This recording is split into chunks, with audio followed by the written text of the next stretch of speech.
So let me just check if my tech is working, and then I'm gonna share the link. Yes, it seems to work here. Whereas, yeah, I can see myself, everything is moving. I'm not showing anything I don't want to show. Yeah, there was some fluctuations with the Safari background, but it seems to be working now. So I'm setting everything to do not disturb. Finally, working stream, guys. And I'm gonna share this on Twitter before I fully go into streamer mode. So I'm gonna share stream now live. I still don't think that I'm gonna get any live viewers today necessarily, and I seem to have a little more latency on the stream than I would like, but the overall tech setup is now complete, and my MacBook, my iPad, my gimbal iPhone, so it's basically as good as it will get for a little while. The internet is also fast enough, so yeah, I hope it works out well. As I said in my last video, I am definitely back, so I definitely want to continue this. And without further ado, hello ladies and gentlemen, and welcome to a new episode of Mark Tech. Now, this is an interesting episode because for all of those who have seen my previous videos, except for my Linus Tech Tips video, and who usually who follow me either in real life or on Twitter, you know that I'm not a big fan of drama, and this isn't supposed to be a drama video. That's very important to me. What this is supposed to be is a video about the current controversies, if you want to call it that, or at least the different kinds of coverage that the M2 MacBook Air and the M2 MacBook Pro have been getting. Now, obviously, we all know who the kings of the current coverage are, right? I have a couple of them open, like MaxTech obviously has been covering everything from the slower SSD issue to the heat concerns on both the Pro and the Air. Rene Ritchie has been quite a little vocal about the over importance of benchmarks in today's tech press, and he just published a video 8 hours ago on why he is changing his channel and why the current situation with all the benchmark LARPing basically has made him evolve further as well, because he's so far apart from the controversy and drama seeking tech press.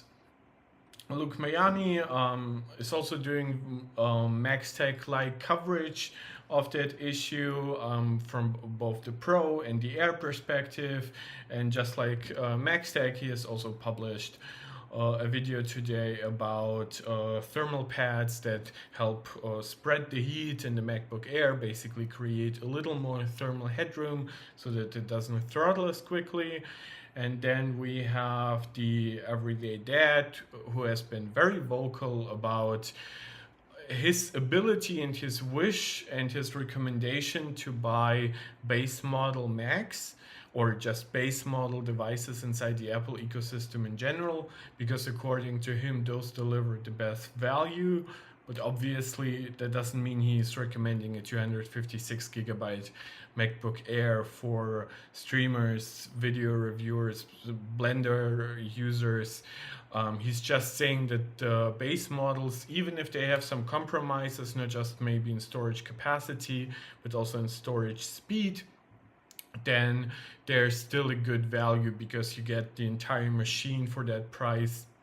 And then usually Apple's kind of disproportionate pricing on RAM, storage, and other extra components will decrease that value as you go up and up, unless it's really instrumental to your workflow. Now, in order to avoid drama, this is not going to be a reaction video, so I might as well have my face at full size, but I just want to have those videos in the background, those thumbnails, so that you can know what I'm reacting to whenever you're tuning in. Sorry, I'm a little nervous. It's been quite a while since I've been streaming, and this is basically my first one where it's really back to Apple content, also a little bit of YouTube related content. And now that my setup is back to working, I hope that you can leave constructive criticism, please, in the comments now. I'm looking forward to any kind of criticism that is fair, whether it's video or audio quality, or how I should set up the stream in general in terms of how large my face is, or how large my window capture is for my MacBook. You can recommend me basically making my entire face the video, or only listening to me if you really want to, even though I believe it will be a little more personal if you can see all of this glory all on stream, and then obviously later when you hopefully find the video through YouTube's algorithm. My I am back video did reasonably well for my channel, so even though I didn't share it with anybody unlike the previous video, so I hope we can create some solid growth going forward, and whatever helps you appreciate my content more, just tell me and I will try incorporating it if it's possible. So let's start with MaxTech. Now, this is not an attack on MaxTech. I want to be very clear about that. I actually liked both him and Vadim. If you don't know, those are two brothers. They have a pretty large Apple-centric channel. They review everything from iPhones, iPads, Apple Watches, and obviously Macs. And they do a very good job. They go very much in detail, and they make those videos very quickly. Even though they usually don't have models that they get to review directly from Apple. So what they usually try to do is they get something they want, and then they either try to go as quickly into the review as possible, or for example, in this case, they've also done... All right, guys, no audio here. They've also did the teardown right away, so that was very quick. Then they got right away to thermal testing. So I highly recommend their channel. But for everybody who knows them, knows that with the launch of the M2 chip, and with it the M2 MacBook Pro and the M2 MacBook Air a little later on, they've started talking a lot about the shortcomings of the M2 chip, but more specifically the machines that the M2 chip is powering. Now, obviously, all reviewers have done some kind of coverage for those machines. Rene Ritchie has also advised people on how much RAM you should get, and which model you should get, whether like the M2 either Pro or Air is good enough for you, or you should get a higher tier 14 or 16-inch MacBook Pro. And obviously everybody has, at least in some way, commented on the storage issue. Now, the storage issue recently is the one I highly agree with, and the one that I'm most grateful for to MaxTech for covering. For those of you who don't know, or who just like a small recap, is the fact that the standard MacBook Air and Pro, the base models, the 256 gigabyte models, come with only one SSD chip, a 256 gigabyte one, obviously. In contrast to that, the corresponding M1 models came with two chips, 2 times 128 gigabytes.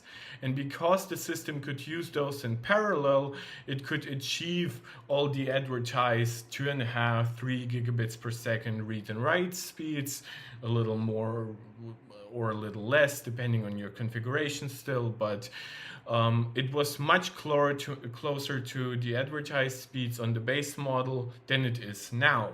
Because with only one chip, and without that chip being faster or anything, that chip now delivers only about half to 60% of the speed. And with that, there was a potentially big impact on memory. Now, why is that the case? MacBooks, obviously, all systems to some degree have a concept of memory swap, like all desktops. But macOS really takes it to an entirely different level, and especially the faster storage you have, the more the system will utilize it to use it as a kind of secondary, tertiary RAM system. And the faster your storage, the better that works.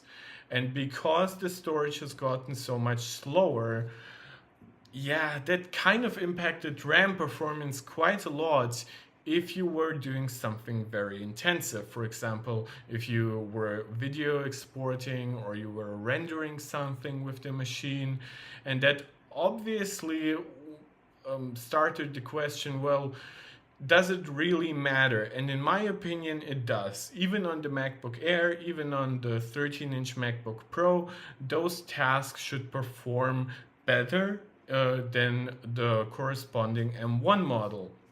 So I don't think there should be a speed regression going from M1 to M2 just because you are sticking with the base storage. So I fully agree here with what MaxTech has done. Obviously, they've they call it a real world proof, and why is the M2 slower than the Air? And a lot of other reviewers have come out and said that obviously the base model isn't necessarily meant for those kind of tasks while also filling up the memory. That has been kind of the controversy here. MaxTech has used 5 to 10 Chrome tabs that were open at the same time as, for example, the video render. And other reviewers have said, well, yeah, but it might be a little extreme to expect no slowdown. And the counter argument for MaxTech and even people like me was, well, the M1 didn't have that much of a slowdown. Now, don't get me wrong, every system will experience slowdown if its memory is full or if you try to hand off some kind of system tasks to the CPU while you're doing that, or even just Safari or Chrome, and Chrome especially isn't known to be specifically RAM conservative. So my counter to that was, yes, it does slow it down, but in real life, it will matter very little for the people who are actually getting a base model. It sucks on more of an academic perspective to me that we are getting a base model that in some scenarios where the RAM is already quite occupied and then you're doing something demanding on top, it sucks that the system might give you slower results than the previous one. And a lot of tasks that obviously have some kind of exporting, even though if compute is still the highest, the biggest part of that task, like obviously video rendering and exporting, like most of the task will be the rendering, but then the exporting, which is included in that task, could take a nosedive regardless of RAM because you have so much slower storage. And that also sucks. There have been quite a couple of theories on why that is the case. I think there's obviously a little bit of shortages going around as components get changed and upgraded. I don't think there are as many 128 gigabyte modules as before. So we now get the 256 gigabyte ones, but obviously Apple doesn't want to give you more base storage at a time when we have record inflation rates all over the world, basically. And they want to upsell you on the higher models, whether it's 512 or even better, like 1 or 2 terabytes. And with them also not necessarily giving you more RAM. It stays with 8, 16, and then the 24 gigabyte version exists, but you really shouldn't be getting it on the MacBook Air and the MacBook Pro. If you really want more memory, I highly recommend you get instead the 14 or 16-inch MacBook Pro, and then you get a lot more for Yes, it costs more because obviously you don't have a 24 gigabyte version, you have to upgrade from 16 to 32, but you also have the option to pair that memory with much faster processing, a much more future-proof machine, and even if you think you might need more, meant to think again, because the 7 gigabits per second SSD in the 14-inch MacBook Pro or 16-inch MacBook Pro is so fast, it works exceedingly well as extra memory. So you might actually be happy with 16 where you think you would need 24 or 32 in some other tasks. So this is where one scenario where, or one controversy, I should say, where I fully agree with MaxTech, but then the problem came up with how much were they covering it, right? They had like a 72-hour review. They had real world difference between the 256 and the 512 version. And this should be said, the 512 gigabyte version of both the Air and the Pro will outperform the previous gen 512 gigabyte model in every way. So if you're getting 512, forget all controversies, whether you're getting 8 or 16 gigabytes or 24 gigabytes of RAM with it. 512 or up will be golden. So M2 is worse than we thought, and top 7 problems, and don't make the mistakes obviously when buying the MacBook Air. And then a value comparison between a discounted M1 MacBook Air and M2 MacBook Pro. Not the fairest kind of comparison, but I get why they did it. The anti-shill honest review, which is a little bit of an attack on other reviewers. And obviously all the other content creators have made more overarching videos, reviews, and maybe 1 or 2 videos covering the storage problem, but obviously MaxTech doubled and tripled down on it. And that led to some controversy in the terms of Twitter interactions, and they've even made a video where they were trying to explain their coverage and the kind of drama that was created around it. And this is where my problem was with the MacBook Pro coverage for them, because I think it became too much. Like, all those videos got about the same kinds of views, like a little more of 100,000, some closer to 200K. I also don't think that they necessarily always found a new kind of audience. So it's not like they were reaching out to a crowd that never heard of those problems. And the Twitter coverage by Vadim also added some problems to that, because he added another problem. Now, when you actually interact with Vadim, he's a very fair-minded dude, and he will explain to you some things very much in detail. And he will respond quickly. He's very nice in that way.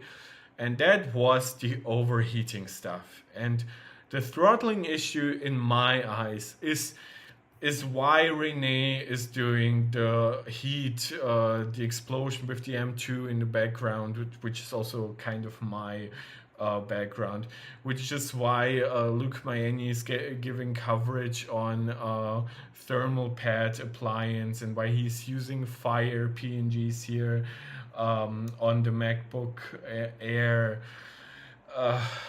Yeah. So thermal throttling. Now, thermal throttling is obviously quite easy to understand for everybody who's watching me. At least I believe so. Unless it's my grandma. Hi, grandma. Thermal throttling is when a system decides to give the chip less power because it's running too hot.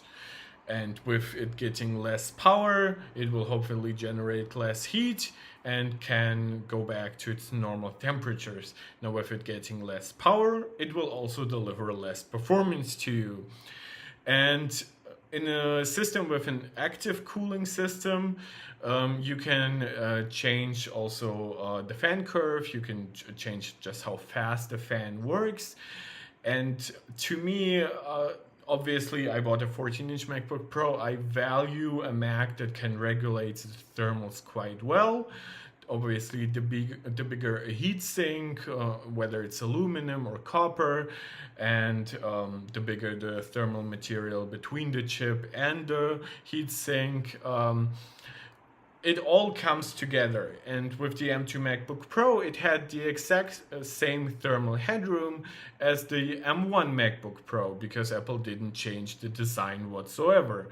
But with how they worked in the fan curve, it was sometimes a little slow to kick in the fan, and that resulted in the chip getting a little hot. Now I believe it was about 104 degrees according to Max Tech. Yeah, they said 104. I believe most tests were around 102 at peak.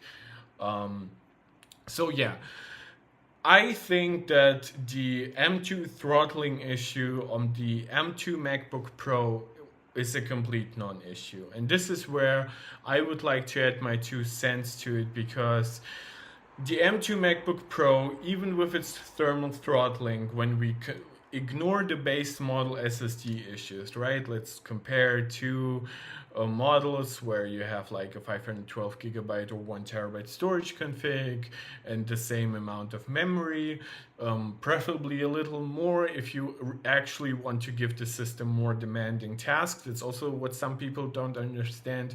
They try to feed the M2 like 2 or 3 times larger files. That actually does not apply to MaxTech. They have pretty standardized tests.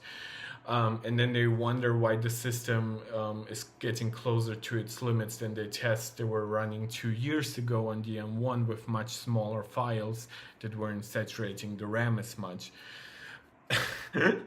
And to me, the funny part is, like, yes, the M2 is at its peak a hotter and more power using chip.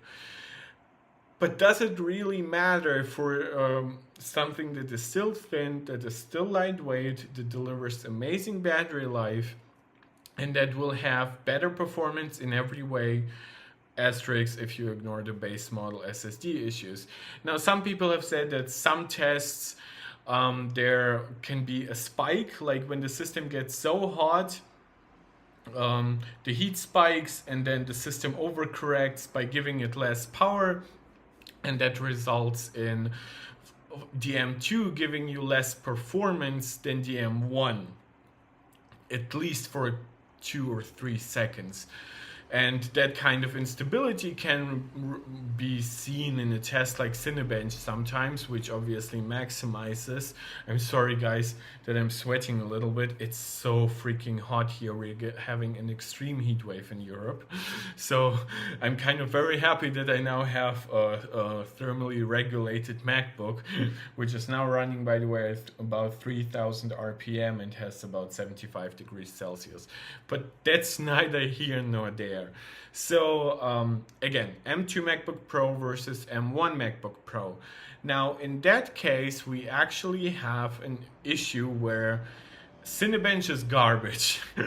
Cinebench as a test has been updated once for macOS in recent times, and that was with the launch of the M1 devices. And even then it got only kind of superficial compatibility layer. Now don't get me wrong, it still is pretty good at maxing out the CPU, but it doesn't actually work like most tasks would work. Ironically, the Mac OS, Mac apps perform the best when they can kind of have a mix of CPU workflows, GPU workflows, using the neural engine or using a video encoder, especially when it comes to video editing. But there are very few tasks that actually want to maximize your CPU. They know that that's kind of a final task in your workflow, and that's usually when you leave the machine alone, right? That's when you don't care how hot it gets. 5 or 10 seconds differences between different fan curves don't really matter that much on the non-pros, like on the non-14 or 16-inch models. And Cinebench is full throttle for 10 or 30 minutes. that's not even most of your professional workflows. Usually you will have some kind of change between what part of the SoC is being used. The system will manage it better because the app communicates better with the system. It's not a benchmark that just wants to get all the wattage it can have. That's not how Final Cut Pro works. That's not how your regular work works in either Final Cut or even Blender, for example. Like, yes, Blender will use your CPU and GPU as you are working inside the model, but only it will only maximize your system once you go to exporting. And Cinebench is kind of trying to say like in the misconstrued way that people are taking it, like, what if I'm maximizing the CPU and I have like the laptop on my lap and it gets incredibly hot, and can I use like Chrome while I am running Cinebench? Like, how does it work with memory allocation and stuff? And that's complete garbage, right? You leave your machine alone while it's doing the final exporting or the final rendering or something. And with small changes to the fan curve, you will never have a situation where the M2 MacBook Pro is slower than the M1. Now, I won't really comment on the performance of M2. I know some have tried to say it's disappointing. I think it's asinine when you consider that it's just a quarter to a half node more advanced. Like, it's got 18% faster multi-threaded performance, it got 50% faster GPU in most tests, even though Apple only advertises between 25 and 35%. It got 40 to 50% faster neural engine, and when it comes to ProRes workflows, it's can be 2 to 3 times faster depending on the video file you're working with.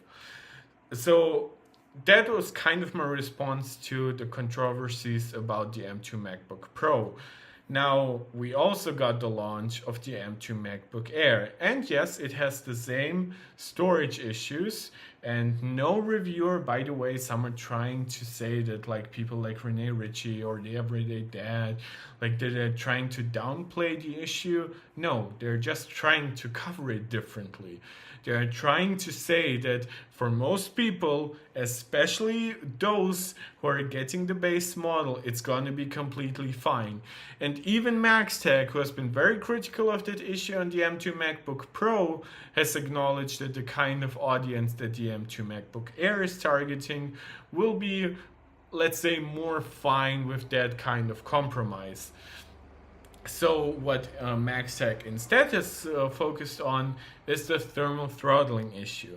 Now, because the M2 MacBook Pro has shown higher power usage than the M1, the theory is that a thinner, somewhat lighter MacBook Air, even with its new design, will throttle more in comparison to the M2 MacBook Pro than the M1 MacBook Air did versus the M1 MacBook Pro. I'm sorry for all the M's and numbers, but that's kind of needed to understand the problem.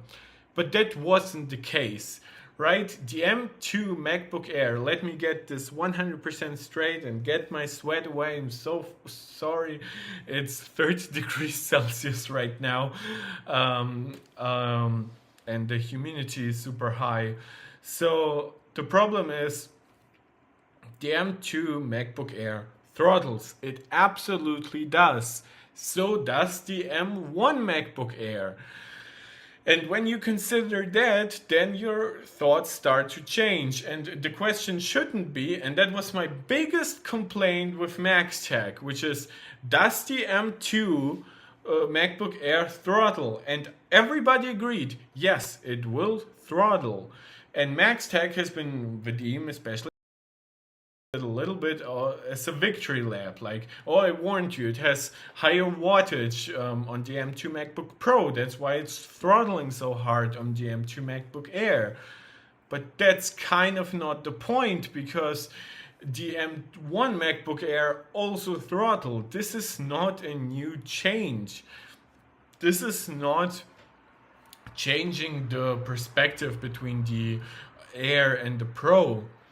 The Air, at some point, for those of you who don't remember, when Steve was still alive, it was a 1799 machine, which also, like, a little complaint to all the reviewers who are saying this is the most expensive MacBook Air at 1199.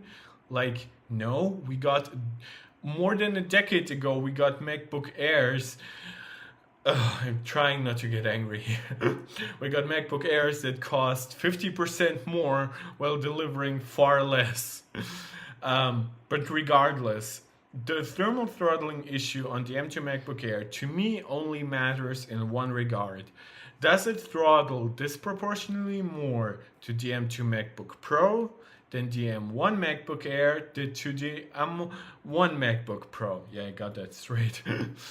And the answer is not really, sometimes a little, maybe in a combined workflow because the GPU at its peak will use more, especially if you have the 10-core model. But no, the M1 MacBook Air shows about 15 to 25% throttling versus the M1 MacBook Pro. The M2 MacBook Air shows 20 to 25% throttling versus the M2 MacBook Pro. And yes, it means it can get a little worse in comparison to the M2 MacBook Pro than the previous Air did, but it will still deliver far better results.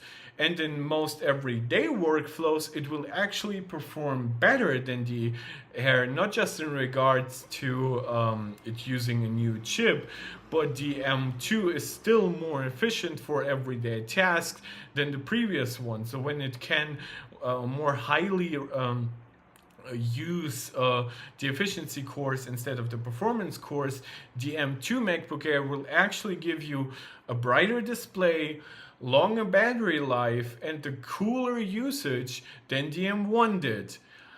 And this is when kind of like you have like 108 degrees, obviously with thermal pads bringing it down to 97. Is the M2 MacBook Air slower than M1? Here's like in 108 degrees. By the way, slower than M1 doesn't mean anything. Because you cannot compare the M2 MacBook Air versus the M1 MacBook Pro. Yes, in that case, it will be slower during heat soaking scenarios. That's when the entire thermal system is basically completely saturated with heat and it's giving it away to the environment as quickly as possible, but it cannot get cooler through that because the chip is giving so much extra heat. So what you do instead is you compare the M2 MacBook Air versus the M1 MacBook Air, and in that case it usually always wins. And I think there's a good reason why MaxTech hasn't yet made a video that compares the M2 MacBook Air versus the M1 model.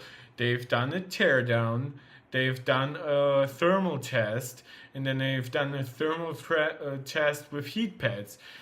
Which is very disappointing to me because right out of the gate they had like a comparison between the M1 MacBook Pro and the M2 MacBook Pro, right? They've talked a little bit about the heat before that, but before that they actually already had a theoretical comparison, I believe. I don't know if it was they already had the machine versus an Intel laptop.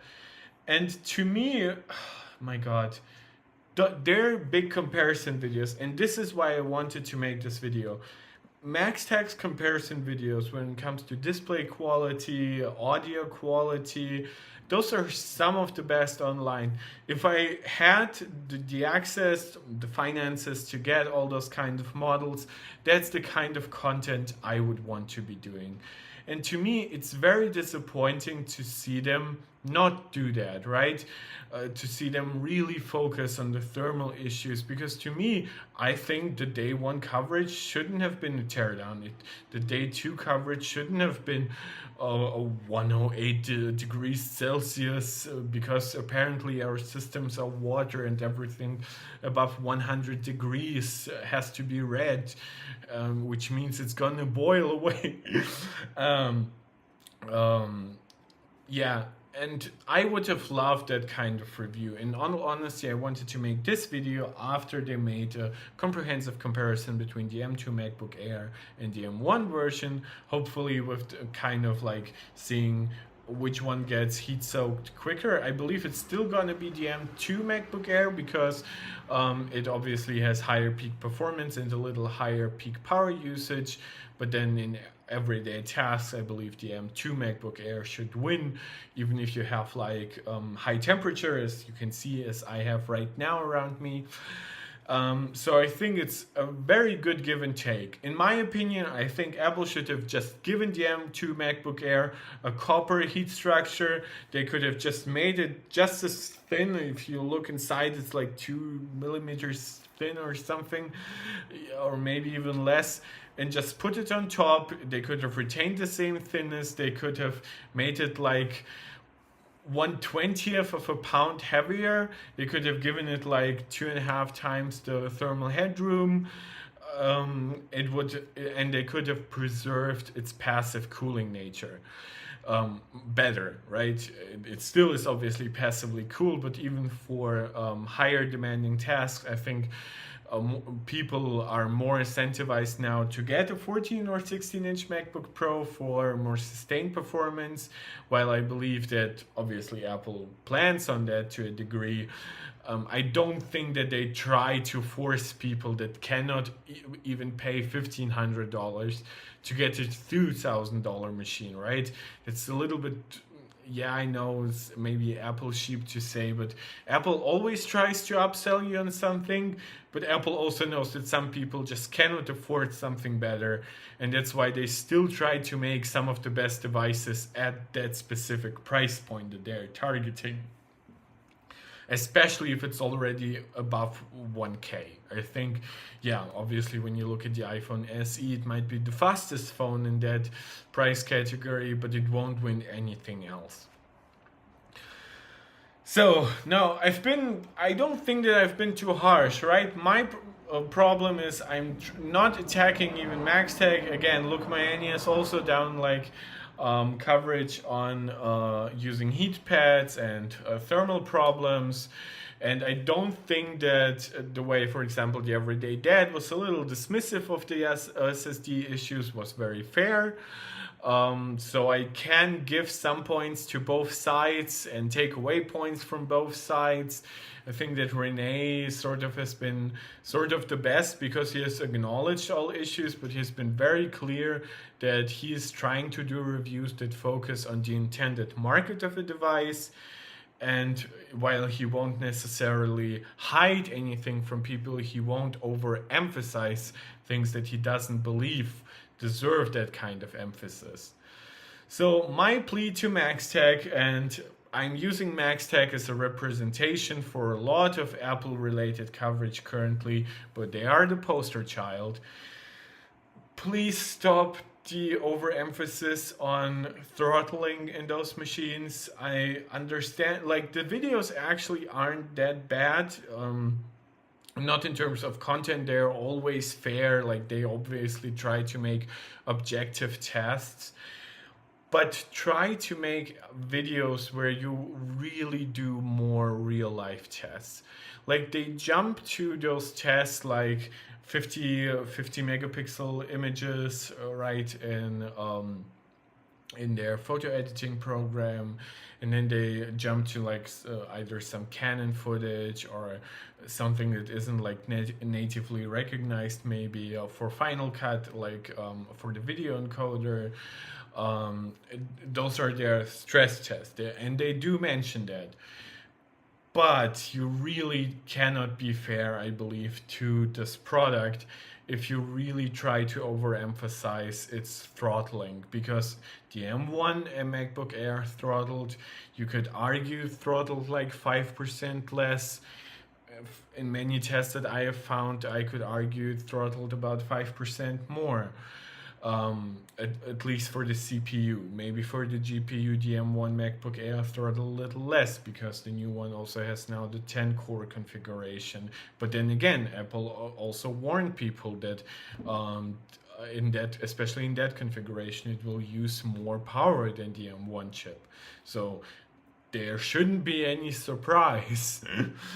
And then my personal recommendation to finish it all off is, let's all stay chill. Hopefully the machines as well, especially now with the thermal pads, they will stay cool and quiet. Obviously the air will always stay quiet without a fan. And my personal recommendation is something that I actually do on my MacBook Pro a little bit, is use the low power mode. The low power mode reduces peak CPU performance by about 20 to 25%. For example, on my machine, it advertises a 2.44 gigahertz clock speed, maximum clock speed, versus 3.2 on the M1 Max. But what it does, that's a 25% decrease. But what it doesn't do, it doesn't decrease it by as much for multi-threaded performance. There it only goes down by about 15%. And I think that is perfect for the MacBook Air, because it will prevent heat soak. It will mean the machine lasts longer. The display that's now a little bit brighter, 500 versus 400 nits, can get a little dimmer without you not being able to use it, obviously. So I think that's a good compromise for the people who really want a sustained workflow. It will be slower than before, but you will be able to do it for longer. You will be able to do maybe some things simultaneously, because the system has now freed up a little of resources that it can reallocate. And just in general, use the machine for its intended workflow, right? If you really cannot afford a $2,000 MacBook, right? Wait for a discount. There are a couple of discounts for $17.99 14-inch MacBook Pros. Or get a Windows machine, especially if you're somebody who works with 3D rendering, right? Then NVIDIA's architecture is like perfectly optimized for Blender and for all kinds of VFX workflows. Most programs don't even exist for macOS in that regard. Gaming obviously sucks on macOS in most regards. It's those kind of comparisons where you force yourself into the choice of between like, oh, an M2 MacBook Air and then an M1 Pro 14-inch. Just ask yourself, can you wait a little longer? Can you maybe build yourself a desktop, right? If you really care about sustained performance, well, guess what? Nothing still beats the Mac Mini for the M1 sustained workflow, and nothing beats the Mac Studio for the M1 Max and the M1 Ultra sustained workflow.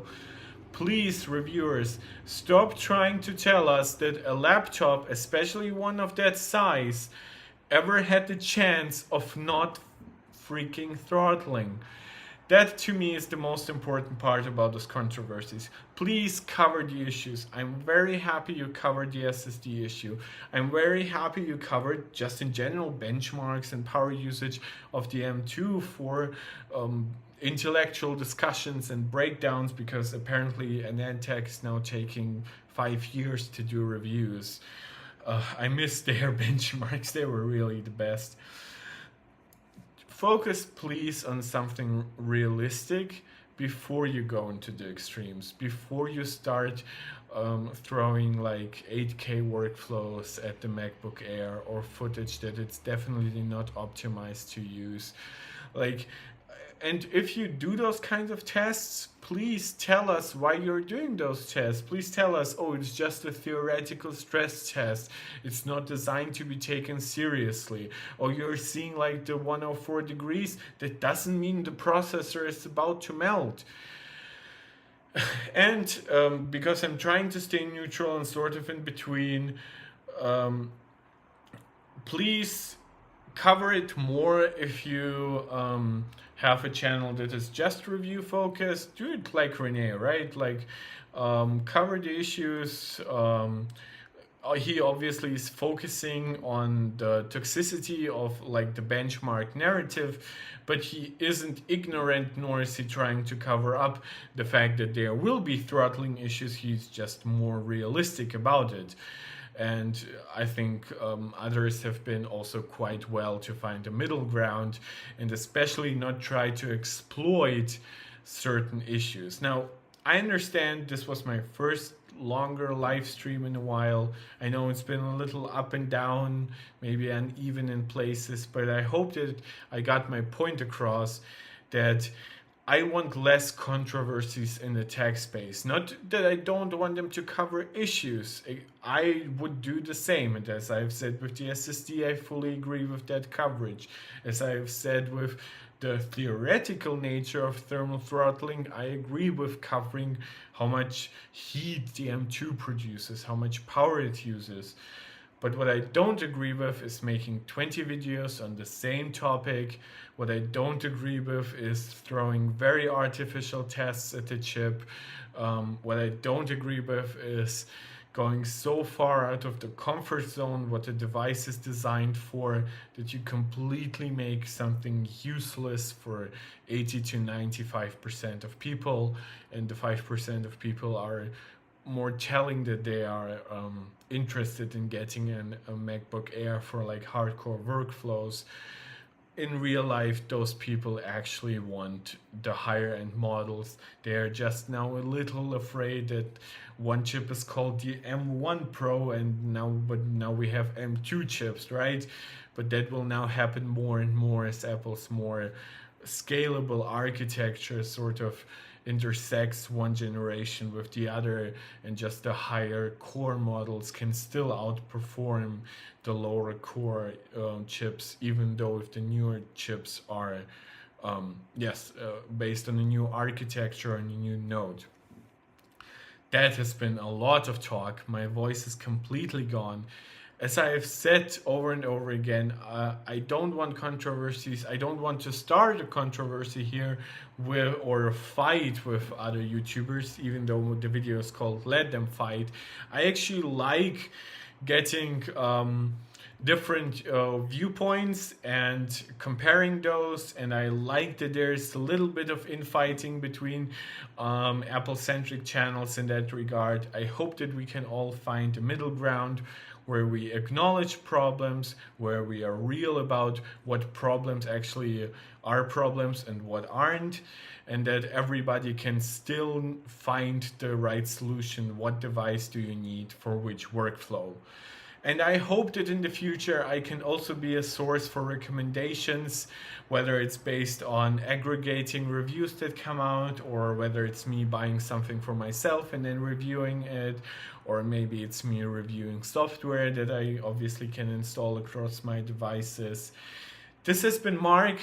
This has been Mark Tech, and this has been a much longer stream than I